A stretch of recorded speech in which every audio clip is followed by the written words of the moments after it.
ورحمة الله وبركاته.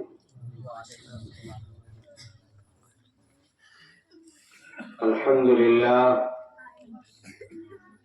لله نحمده ونستعينه ونستغفره ونعوذ بالله من شرور أنفسنا ومن سيئات أعمالنا، من يهده الله فلا مضل له ومن يضلله فلا هادي له، ونشهد أن لا إله إلا الله وحده لا شريك له، ونشهد أن سيدنا ومولانا محمدا عبده ورسوله.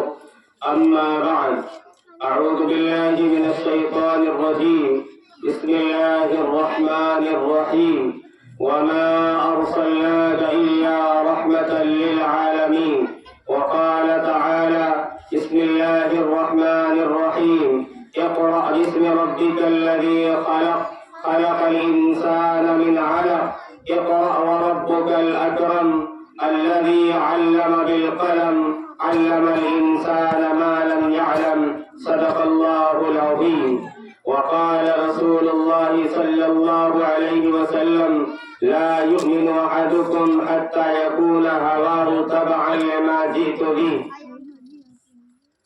أو كما قال صلی اللہ علیہ وسلم. محترم بزرگوں، عزیزوں، دینی و ایمانی بھائیوں اور پردہ نشین میری ماؤں اور بہنوں، عزیز طلباء و طالبات، آج کی یہ مجلس تمام مجلسوں سے مختلف ہے، اس لیے کہ اس مجلس میں بڑے بھی ہیں، بوڑھے بھی ہیں، جوان بھی ہیں، بچے بھی ہیں، بچیاں بھی ہیں، خواتین بھی ہیں. اس لیے تمام مجلسوں سے یہ بالکل مختلف مجلس ہے، اور اس مجلس کا انعقاد قرآن مجید کی بنیاد پر ہوا ہے. جناب محمد الرسول اللہ صلی اللہ علیہ وسلم کی دنیا میں تشریف آوری سے پہلے مکہ مکرمہ کے اور عرب کنٹری کے جو حالات تھے وہ سب ہم آپ سنتے چلے آئے ہیں. مختصراً یہ کہ اللہ کے رسول صلی اللہ علیہ وسلم سے پہلے حضرت عیسیٰ علیہ السلام کا زمانہ تھا. کہ اللہ تعالیٰ نے جب حضرت عیسیٰ علیہ السلام کو آسمان پر اٹھا لیا تو پھر ایک زمانہ ایسا گزرا ہے کہ اس زمانے میں کوئی نبی مبعوث نہیں ہوا، اور عیسیٰ علیہ السلام سے لے کر اللہ کے رسول صلی اللہ علیہ وسلم تک کا جو زمانہ ہے وہ 571 سال کا ہے. 571 سال تک کوئی نبی نہیں آیا. ظاہر بات ہے جو رشتہ آسمان کا زمین سے اور زمین کا جو رشتہ آسمان سے تھا وہ ٹوٹ چکا. اب اس رشتے کو برقرار رکھنے کے لیے اللہ تعالیٰ کو پھر اس امت کے اوپر رحم آیا، جو امت حضرت عیسیٰ علیہ السلام چھوڑ کر گئے تھے. اور اس دور میں جتنی بھی برائی تھی وہ ساری کی ساری برائیاں اس قوم میں پائی جاتی تھی. اس برائی کا قلاقمہ کرنے کے لیے، ان برائیوں کو ختم کرنے کے لیے محمد عربی صلی اللہ علیہ وسلم سرزمین مکہ میں تشریف لاتے ہیں. آپ صلی اللہ علیہ وسلم کی بعثت ایسے ماحول میں ہوئی کہ جب آپ صلی اللہ علیہ وسلم آنکھیں کھولتے ہیں اور حضرت آمینہ کے بطن سے آپ صلی اللہ علیہ وسلم کی جب ولادت ہوتی ہے تو ولادت سے پہلے آپ کے والد محترم حضرت عبداللہ کا انتقال ہو جاتا ہے. جب آپ صلی اللہ علیہ وسلم دنیا میں تشریف لاتے ہیں تو آپ کے جو دادا عبد المطلب ہے وہ آپ صلی اللہ علیہ وسلم کو دیکھ کر اتنا خوش ہوتے ہیں کہ آپ صلی اللہ علیہ وسلم کو لے کر خانے خدا پہنچتے ہیں، اور محمد عربی صلی اللہ کرتے ہیں، آپ کا نام محمد رکھتے ہیں، اور آپ کی والدہ آمینہ آپ کا نام احمد رکھتی ہیں۔ محمد اور احمد دونوں کا مادہ ایک ہے، ایک کے معنی ہے کہ جس کی خوب خوب تعریف کی جائے، اور ایک کے معنی ہے جو خوب تعریف کرنے والا ہو۔ تو محمد عربی صلی اللہ علیہ وسلم دونوں ناموں کے اعتبار سے بڑے ہی بابرکت ہے، اس لیے کہ آپ صلی اللہ علیہ وسلم نے اللہ تعالیٰ کی جو حمد و ثنا بیان کی ہے وہ کسی اور نے اس طرح کی بیان نہیں کی ہے۔ اسی طریقے سے آپ جب پیدا ہوئے ہیں اس وقت سے لے کر جب آپ کو نبی بنایا گیا ہے اس وقت سے لے کر آخر وقت تک جب قیامت برپا ہوگی اس وقت تک جتنی آپ کی تعریف کی جائے گی کسی کی اتنی تعریف نہ کی گئی ہے نہ کی جائے گی۔ اس اعتبار سے دو نام کا انتخاب کیا گیا، دونوں نام بڑے ہی بابرکت ہیں۔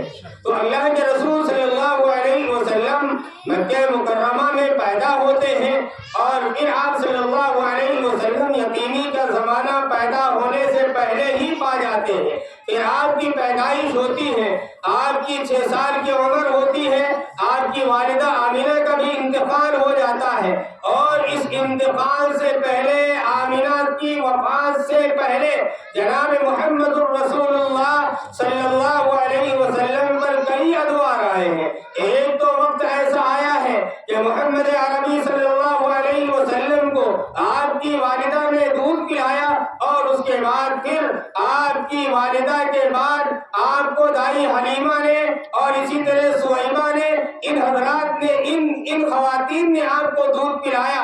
حلیمہ سعدیہ لے کر اللہ کے رسول صلی اللہ علیہ وسلم کو جاتی ہیں، اور آپ صلی اللہ علیہ وسلم یتیم ہوتے ہیں، کوئی لینے کے لیے تیار نہیں ہوتا ہے، آخر میں مجبور ہو کر حلیمہ سعدیہ لیتی ہے جناب محمد الرسول اللہ صلی اللہ علیہ وسلم کو، پھر وہ طائف کی طرف کا سفر کرتی ہے جہاں وہ رہتی تھی، وہاں جیسے ہی لے کر جاتی ہے اپنی ساری غربت کی پریشانیوں کو بھول جاتی ہیں۔ جناب محمد الرسول اللہ صلی اللہ علیہ وسلم کو گود لینے کے بعد، اس لیے کہ ان کے تھنوں میں، ان کی چھاتیوں میں اس طرح کا دودھ نہیں ہو، جیسے پہلے دودھ نہیں ہوتا تھا، جب اللہ کے رسول کو لیا تو وہ دودھ سے بھر گئی۔ اسی طرح ان کی جو اونٹنی تھی وہ دودھ سے لبریز ہو گئی، اور جو لاگر تھی لاگر پنا دور ہو گیا، اور جس قافلے کے ساتھ آئی تھی اس قافلے میں سب سے پہلے حلیمہ اپنے مکان پر پہنچتی ہے، یہ برکات کو اللہ کے رسول کو لے کر دیکھتی ہے۔ پھر اس کے بعد کیا ہوتا ہے، حلیمہ سعدیہ اب اس بچے کو لے کر، محمد عربی کو لے کر اپنے گھر میں پہنچتی ہے، تو گھر کو اتنا معطر دیکھتی ہے، اور یہ کس کی برکت ہے؟ یہ جناب محمد الرسول اللہ صلی اللہ علیہ وسلم کی برکت ہے۔ 2 سال حلیمہ سعدیہ دودھ پلاتی ہیں، دودھ پلانے کے بعد محمد صلی اللہ علیہ وسلم کو ان کی والدہ کے پاس واپس لاتی ہے، اور پھر واپس لاتی ہے، پھر وہ فریاد کرتی ہے آمینہ سے کہ اپنے بچے کو مجھے دے دو، میں کچھ دن اور رکھنا چاہتی ہوں۔ حضرت آمینہ پھر اجازت دیتی ہے، حلیمہ پھر اللہ کے رسول کو لے کر آتی ہے، اور آپ صلی اللہ علیہ وسلم کو رکھتی ہے۔ اسی درمیان محمد عربی صلی اللہ علیہ وسلم پر پہلا معجزہ ظاہر ہوتا ہے۔ پہلا معجزہ جب 4 سال کے تھے، بعد لوگوں نے 6 سال کہا ہے، اس وقت وہ اپنے بھائی، اپنے رضائی بھائی کے ساتھ بکریاں چرا رہے ہوتے ہیں۔ ایسے وقت میں 2 فرشتے آتے ہیں، محمد عربی کو چٹاتے ہیں، آپ کا سینہ چاک کرتے ہیں، سینہ چاک کرنے کے بعد آپ کا دل نکالتے ہیں، اور اس کو آب زمزم سے دھلتے ہیں، اور اس کے بعد پھر جو گندگی ہوتی ہے اس کو پھینک دیتے ہیں، اور پھر اللہ کے رسول کا دل رکھ کر پھر اس کو سل دیا جاتا ہے۔ جیسے آج کل ہمارے یہاں ٹانکے وغیرہ آپریشن پہ لگائے جاتے ہیں، وہ نشانات اللہ کے رسول صلی اللہ علیہ وسلم کے اوپر آخر وقت تک رہے۔ پھر وہ جب ان حالات کو حلیمہ سعدیہ دیکھتی ہیں، ان کا جو رضائی بھائی ہے وہ جب پہنچتا ہے اپنی ماں کے پاس، حلیمہ کے پاس، تو وہ کہتا ہے کہ جو میرا دودھ پیتا ہوا میرا شریک بھائی ہے، آج میں نے اس کے اندر عجیب و غریب کیفیت دیکھی ہے۔ کیفیت یہ دیکھی کہ دو لوگ آئے، اور ان 2 لوگوں نے میرے بھائی کا سینہ چاک کیا، اور اس کے اندر سے کچھ نکالا، اور اس کے بعد پھر اس کو رکھ دیا اور سل دیا، حضرت حلیمہ کہتی ہیں کہ مجھے اتنا ڈر ہوا مجھے اس طرح کا وہ ہو گیا، اندر سے ایک کیفیت ایسی طاری ہو گئی کہ خدا نخواستہ اگر بچہ جاں بحق ہو گیا، بچے کی جان چلی گئی تو ذمہ دار کون ہوگا؟ پریشان ہوتی ہیں اور اللہ کے رسول صلی اللہ علیہ وسلم کو لے کر آمینہ کے پاس حاضر ہوتی ہیں، آمینہ سے عرض کرتی ہیں، پورے حالات کو بیان کرتی ہیں۔ تب اللہ کے رسول صلی اللہ علیہ وسلم کی ماں آمینہ کہتی ہے کہ واللہ میرا ایسا بچہ ہے کہ اللہ اس کو کبھی ضائع نہیں کرے گا، اس کے اوپر جن کے اثرات نہیں ہو سکتے ہیں۔ حلیمہ سعدیہ نے بات کہی تھی کہ مجھے لگتا ہے کہ جن کے اثرات ہو گئے ہیں، تو حضرت آمینہ نے کہا تھا کہ اس بچے کے اوپر جن کے اثرات قطعاً نہیں ہو سکتے، اس لیے نہیں ہو سکتے ہیں کہ جب یہ میرے بطن میں آیا تھا اس وقت میرے جسم سے ایسی خوشبو پھوٹی تھی، میرے بدن سے ایسی ایک نورانیت نکلی تھی جس سے میں نے دیکھا تھا کہ بڑے بڑے محلات فتح ہوں گے اس بچے کے ذریعے، اس لیے اللہ تعالیٰ اس بچے کو ضائع نہیں کرے گا۔ یہ حالات چلتے ہیں، آپ صلی اللہ علیہ وسلم کی عمر مبارک 6 سال کی ہوتی ہے اور آپ کی والدہ کا انتقال ہو جاتا ہے۔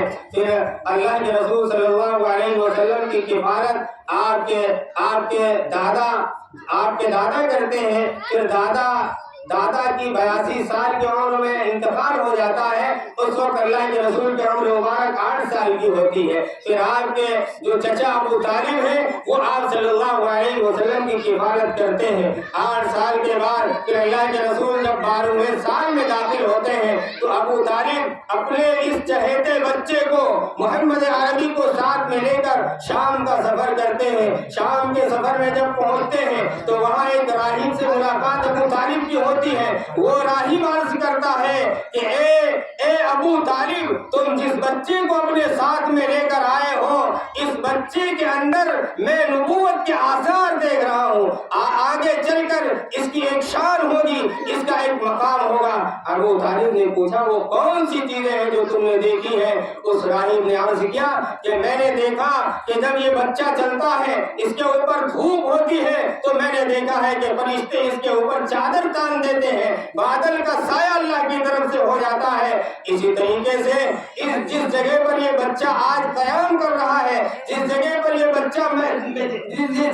بچہ آج رکا ہے، میں نے اس سے پہلے حضرت موسیٰ کو دیکھا تھا، وہ یہاں پر قیام کیے تھے، اور یہ اس بات کی علامت ہے کہ اس جگہ پر نبی کے علاوہ کوئی نہیں رک سکتا ہے۔ محمد عربی صلی اللہ علیہ وسلم کی جب ان خصوصیات کا تذکرہ ابو طالب سے راہب نے کیا تو یہ بھی کہا راہب نے کہ اس بچے کو آپ واپس کر دیجئے مکہ، ورنہ آگے یہودی رہتے ہیں وہ اس بچے کی جان لے لیں گے۔ حضرت ابو طالب بہت لاڈ کرتے تھے محمد عربی صلی اللہ علیہ وسلم سے، وہیں سے اللہ کے رسول کو واپس کر دیا۔ پھر اللہ کے رسول صلی اللہ علیہ وسلم مکہ مکرمہ آتے ہیں اور پھر ادوار آتے چلے جاتے ہیں، یہاں تک کہ آپ صلی اللہ علیہ وسلم کی عمر مبارک 25 سال کی ہوتی ہے۔ اس 25 سال میں اللہ کے رسول صلی اللہ علیہ وسلم تجارت پہلے ہی سے شروع کر دیا تھا، تجارت کرتے تھے۔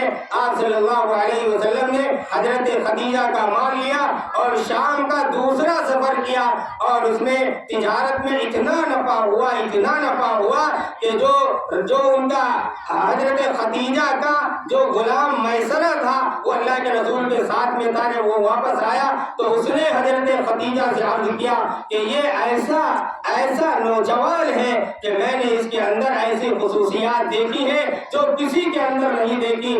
وہ کہتا ہے غلام کہ میں نے دیکھا کہ جب اس کے اوپر دھوپ کے اثرات ظاہر ہوتے ہیں تو اس کے اوپر بادل سایہ کرتا ہے۔ اسی طرح میں نے اور کئی ایسی چیزیں دیکھی، اور ایک چیز یہ دیکھی کہ جتنا نفع ان کی تجارت میں ہوا کسی کی تجارت میں اتنا نفع نہیں ہوا۔ اللہ کے رسول کی خصوصیات ان کے غلام نے دیکھا، اور غلام نے جب حضرت خدیجہ سے تذکرہ کیا تو حضرت خدیجہ بڑی مالدار خاتون تھی، انہوں نے کہا ٹھیک ہے میں اس شخص سے شادی کروں گی۔